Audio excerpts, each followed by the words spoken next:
1968 Chevrolet Biscayne 427. This is one of the most mysterious and underrated muscle cars created by General Motors. This model, which was originally intended as an affordable and simple car for the mass market, turned into a real wolf skin thanks to the installation of a powerful 427 V8 engine.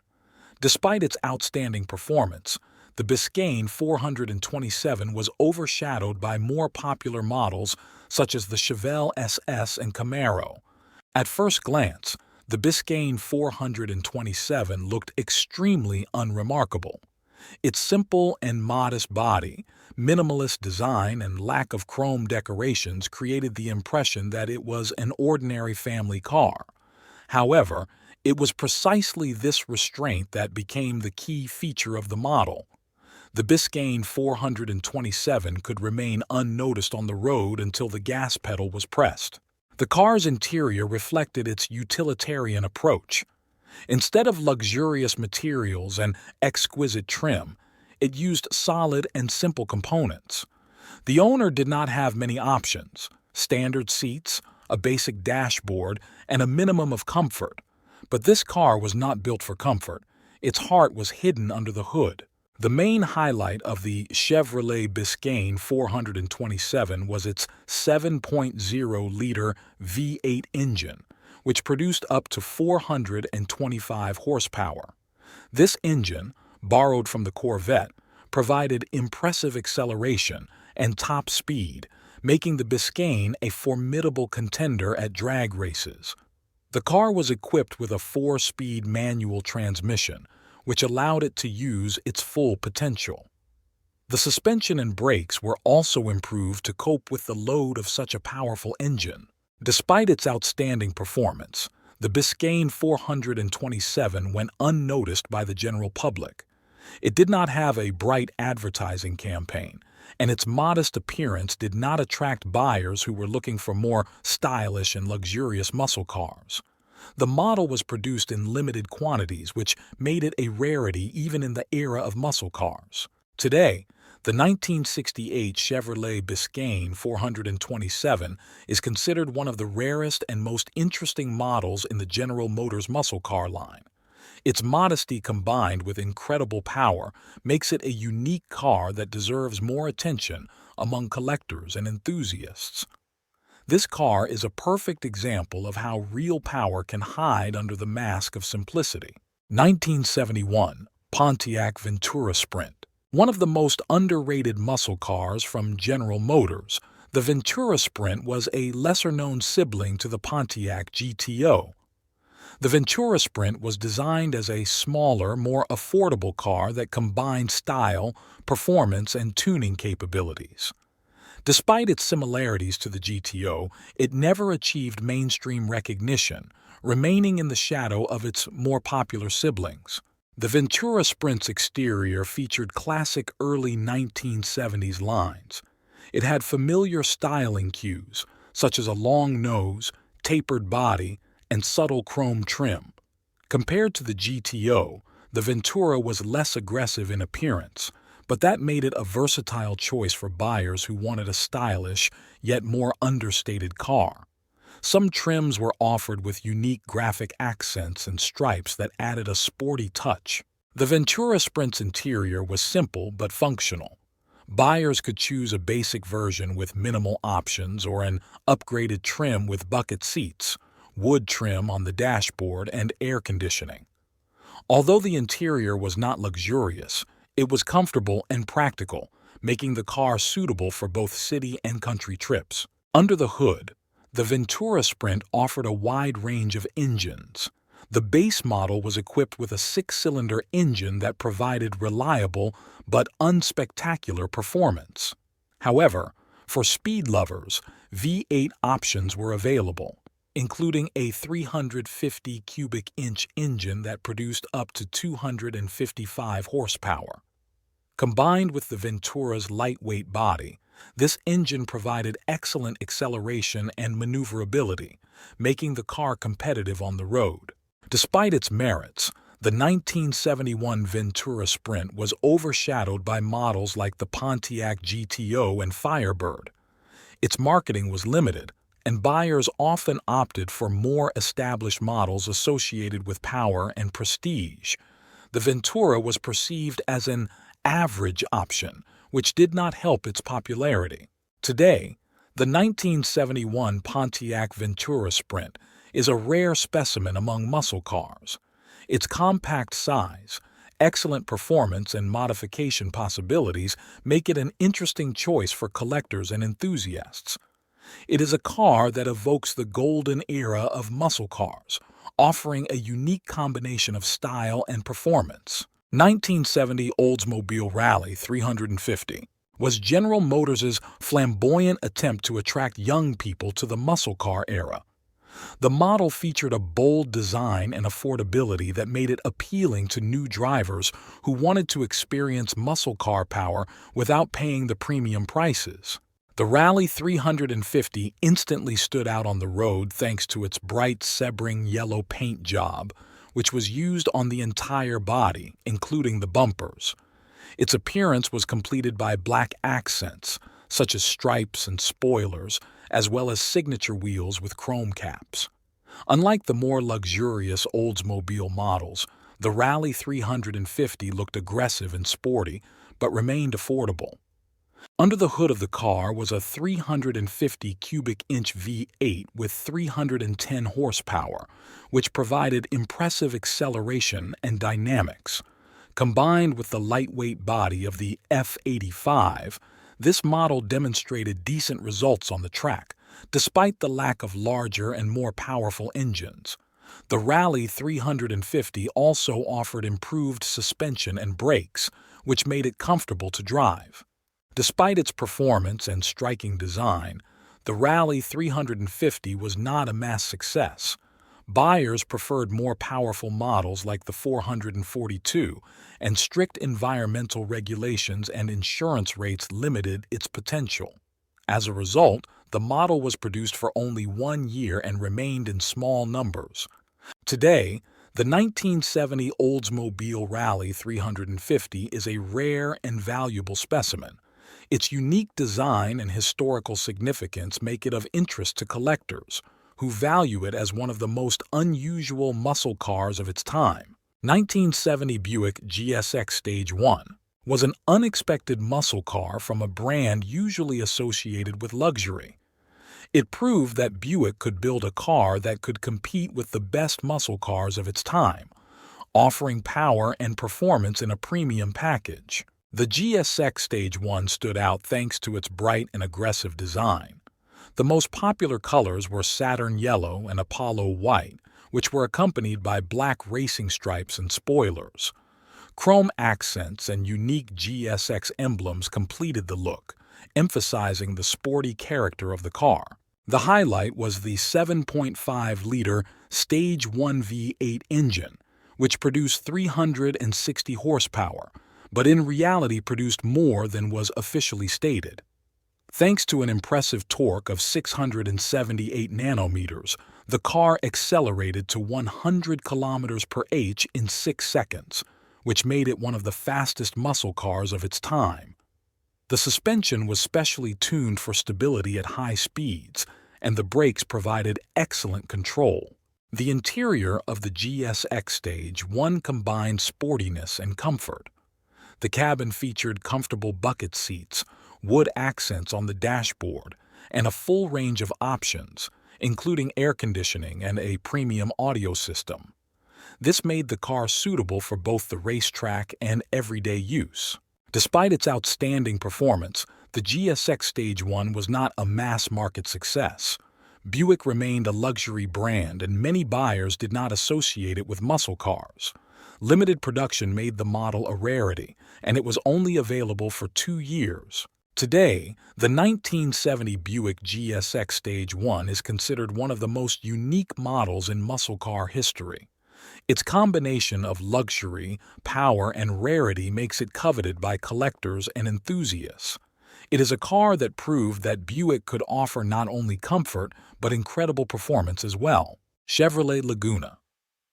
S3 1974, 1976. Years became one of the most unusual models in the muscle car segment, offering a rare combination of aerodynamics, style, and power. While many muscle cars were gradually losing popularity due to new environmental and insurance restrictions, the Laguna S3 tried to stand out with its performance and design. The Laguna S3's appearance was unique thanks to its aerodynamic front end with an integrated plastic grille and bumper. This solution not only gave the car a modern look, but also improved its performance at high speeds. Stylish stripes on the body and sports mirrors emphasized the racing character of the model. The Laguna S3 was often used in NASCAR, where its aerodynamic advantages were especially noticeable. Under the hood, the car offered several engine options, including a 454 cubic inch V8 that produced up to 235 horsepower. Although the power was not comparable to the muscle cars of the 1960s, the Laguna S3 made up for it with improved handling and reliability. The upgraded suspension and stronger brakes made the car more confident in corners, which was rare for muscle cars of the time. Inside, the Laguna S3 offered space and comfort.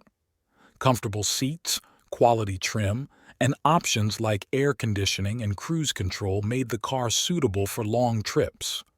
Despite its sporty appearance, the Laguna S3 remained a comfortable car for everyday driving. Despite its interesting features, the Laguna S3 failed to gain mass acceptance.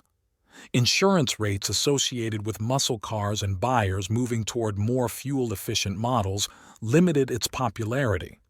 In addition, competition from other GM brands such as the Chevelle and Camaro overshadowed the model. Today, the Chevrolet Laguna S3 is prized as a rare and unusual muscle car. Its ties to NASCAR, aerodynamic design, and unique character make the car interesting for collectors looking for something different from the usual muscle cars. It is an example of how Chevrolet tried to adapt to changing market conditions while maintaining a sporty spirit. Pontiac CanAm Superduty, 455 1973. The 2008 Pontiac was one of the rarest and most obscure models of all time, combining luxury and performance. Designed in an era when muscle cars were beginning to face tougher environmental standards, the car offered power that set it apart from its competitors. The CanAm Superduty 455 had an elegant yet aggressive appearance. The elongated front end with a distinctive grille and smooth body lines made it stylish and modern. The package was complemented by distinctive taillights and brand emblems. Many design elements were borrowed from luxury models, which emphasized its dual nature: luxury on the outside, power on the inside. The CanAm's interior was designed with comfort in mind. Soft seats, improved sound insulation, and a dashboard with wood accents created a premium feel. At the same time, it remained functional. The driver was offered additional gauges and a sports steering wheel that emphasized its sporty character. The model's main feature was the Superduty 455 engine, one of the most powerful Pontiac engines ever. This 7.5-liter V8 produced 310 horsepower, although the actual power was higher, and offered incredible torque. The CanAm Superduty accelerated quickly and confidently, making it a formidable competitor on the road. The suspension was reinforced to cope with the loads, and the brakes provided stability even during aggressive driving. However, the CanAm Superduty 455 remained little known. Strict environmental and insurance restrictions curtailed its production, and only a few examples were built in 1973. Additionally, the CanAm never achieved the popularity of the GTO and Firebird, remaining a niche offering in the Pontiac lineup. Today, the 1973 Pontiac CanAm Superduty 455 is considered one of the rarest and most desirable models among collectors. Its combination of luxury, power, and uniqueness makes it an exceptional example of a muscle car of its time. This car symbolizes an era when power and style could coexist despite changing standards. GMC Sprint SP 1971 was one of General Motors' most unusual attempts to combine the concepts of a truck and a muscle car. Based on the Chevrolet El Camino platform, this rare vehicle was aimed at buyers who wanted muscle car power with the functionality of a pickup truck. The GMC Sprint SP's exterior was nearly identical to the El Camino, but it had its own unique touches. The car received GMC emblems instead of Chevrolet ones, as well as distinctive stripes and additional sporty elements, such as racing mirrors and decorative spoilers. The Sprint SP looked aggressive while maintaining practicality, thanks to a cargo bed that made it versatile. Under the hood, the GMC Sprint SP was offered with a variety of engines, including a base V6 and a powerful V8. The top-of-the-line model was equipped with a 454 cubic inch LS5 V8 that produced 365 horsepower. This engine provided the car with impressive acceleration and performance comparable to classic muscle cars like the Chevelle SS. The Sprint SP also offered an upgraded suspension and stronger brakes, making it suitable for both work and racing. Inside, the car offered a comfortable, if utilitarian, cabin. Comfortable seats, a basic dashboard, and the ability to choose additional options such as air conditioning and a premium audio system made the Sprint SP practical for daily use. Although the cabin was not luxurious, it provided everything necessary for a comfortable ride. The GMC Sprint SP failed to gain mass popularity because its niche nature limited its target audience.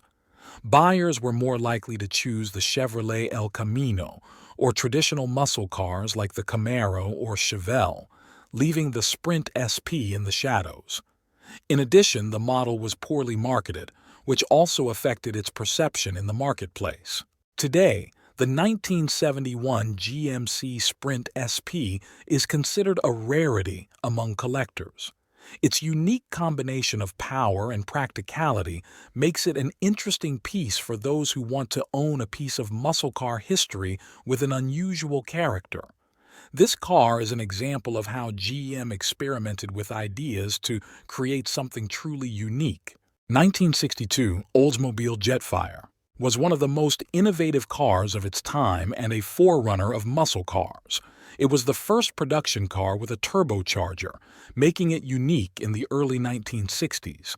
Despite its cutting-edge technology and significance to automotive history, the Jetfire has not received the recognition it deserves. The Jetfire's exterior featured classic Oldsmobile styling from the early 1960s, with sleek lines, plenty of chrome, and signature badging. The sedan was offered as a coupe with clean aerodynamic lines, making it appealing to those looking for a stylish but not overly aggressive vehicle. Inside, the Jetfire was comfortable and modern by the standards of the time. Soft seats, a stylish dashboard with plenty of chrome elements and ample space for passengers created a cozy atmosphere. The Jetfire offered upgraded options, including air conditioning, a radio, and electric windows. The car's main feature was its 215 cubic inch turbocharged V8 engine, which produced 215 horsepower. For 1962, this was an incredible achievement, especially for a compact car. The Jetfire used a unique turbo-rocket liquid injection system, which reduced detonation and increased performance. The turbocharged engine provided smooth acceleration and impressive dynamics that rivaled larger cars. Despite its advanced technology, the Jetfire was not a success. Turbocharging was new at the time, and the system proved difficult to maintain. Many owners did not understand how to properly operate the car, which led to frequent breakdowns and a bad reputation. The Jetfire was only in production for 2 years before it was discontinued. Today, the 1962 Oldsmobile Jetfire is considered a rarity and an important piece of automotive history. It was a car that was ahead of its time, introducing technologies that would become standard decades later. For collectors, the Jetfire represents a unique opportunity to own a car that laid the foundation for future high-performance cars. Chevrolet Monza Mirage, 1977. 1980s became one of General Motors' most unusual cars, combining compact size, sporty styling, and hidden muscle car ambitions. Despite its bold name and unique design, the Monza Mirage never achieved mainstream success, remaining in the shadow of more famous models.